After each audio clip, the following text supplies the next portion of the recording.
આ કઈ જગ્યાએ આવ્યા છે? આ કોનું ખેતર છે? સાવરકુંડલા તાલુકાનું સિમરેણ ગામ છે. સિમરેણ ગામની અંદર મારા કાકાની આ 7 વીઘાની વાડી છે.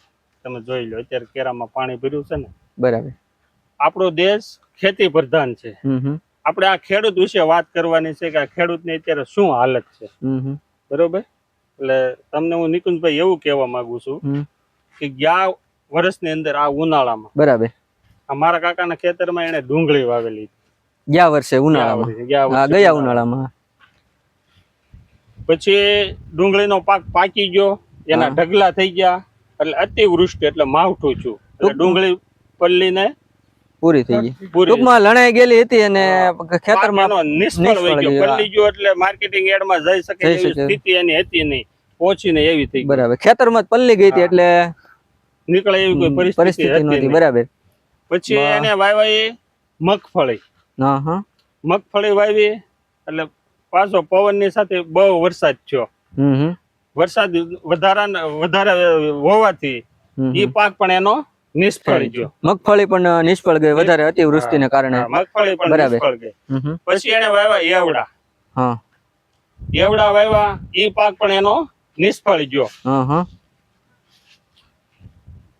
એ પાક એનો નિષ્ફળ ગયો એટલે 3 સીઝન એની પૂરી થઈ ગઈ. બરોબર. હવે ત્યાર પછી એને દિવાળીએ વાવ્યું તો એક ડુંગળી. ડુંગળી વાવી એટલે દિવાળી પછી અતિવૃષ્ટિ એટલે બહુ વરસાદ થયો. આપણા ગુજરાતની અંદર હરેક જિલ્લામાં, હરેક તાલુકામાં, હરેક ગામડાની અંદર બધી વરસાદ 7-7, 8-8 દિવસ વરસાદ પડે છે. અત્યારે જો આ હજી કેરા ભર્યા છે. બરાબર. આ પાક પણ એનો નિષ્ફળ જવાની તૈયારીમાં જ છે. હવે આ પાક થાય નહીં, કારણ કે પાણી 5-7 દિવસથી વરસાદ છે ને ડુંગળી ઉગી જેવું લાગતું નથી. પણ આ કદાચ ઉગે તો હવે બળી જાય કે બળી જાય. બરાબર. આ પાક પણ ખેડૂતનો નિષ્ફળ ગયો. વિચાર કરો તમે, 4 પાક ખેડૂતના જો નિષ્ફળ જતા હોય તો ખેડૂતને શું? બરાબર છે. આને 3 થી 4 થી 5 લાખ રૂપિયાની આમાં ખોટ છે. કેટલી કે ભાઈ એને જે મજૂરી લાગતી હોય, મજૂરી, ટ્રેક્ટરના ભાડા, ડીઝલ, દવા છે કે ખર્ચો, આ બધે એ બધું. હવે આપણે સરકારશ્રીને એટલું જ કહેવાનું છે કે ગુજરાતની અંદર હરેક ગામડામાં, હરેક જિલ્લામાં ને હરેક તાલુકામાં બધે વરસાદ છે. બરાબર. એમાં કોઈ સરકારને કોઈ સર્વે કરવાની જરૂર જ નથી. માની લો કે કોઈ પણ તાલુકામાં, એક તાલુકામાં અતિવૃષ્ટિ થઈ હોય તો એવું નથી, સર્વે કરવું પડે.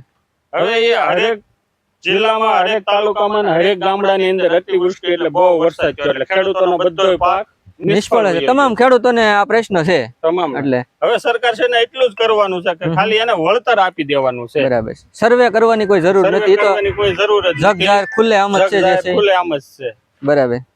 અને જો આ ખેડૂતે 4-4, 5-5 પાક નિષ્ફળ જાય, ખેડૂતે કોઈની પાસે 5-25 હજાર રૂપિયા ઉછીના લીધા હોય કે નાનો મોટો આમ તો દવાખાનું આવે એમ હોય ને, તો અત્યારે કોઈ પણ ખેડૂતની એવી પરિસ્થિતિ નથી કે તમને કરી શકે, પાછું વળતર આપી શકે.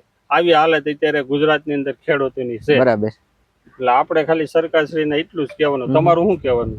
બસ તમે જે કહો છો એ સરકારશ્રીને આપણે એ જ વિનંતી કરવાની છે કે સર્વે કરવાની કોઈ જરૂર છે નહીં, અને જે છે એ સરકારને ખબર છે અને ખેડૂતને ખબર છે. એટલે સરકાર એટલું જ કહેવાનું છે કે જે બનતી કોશિશે જલ્દી વહેલી તકે સહાય થતી હોય એટલી ખેડૂતોને આપે, એટલે ખેડૂતો પાછા ફરી બેઠા થઈ શકે અને ફરીથી પાછું એનું મહેનત કરી અને ગુજરાન ચલાવી શકે. બસ એટલી જ અમારી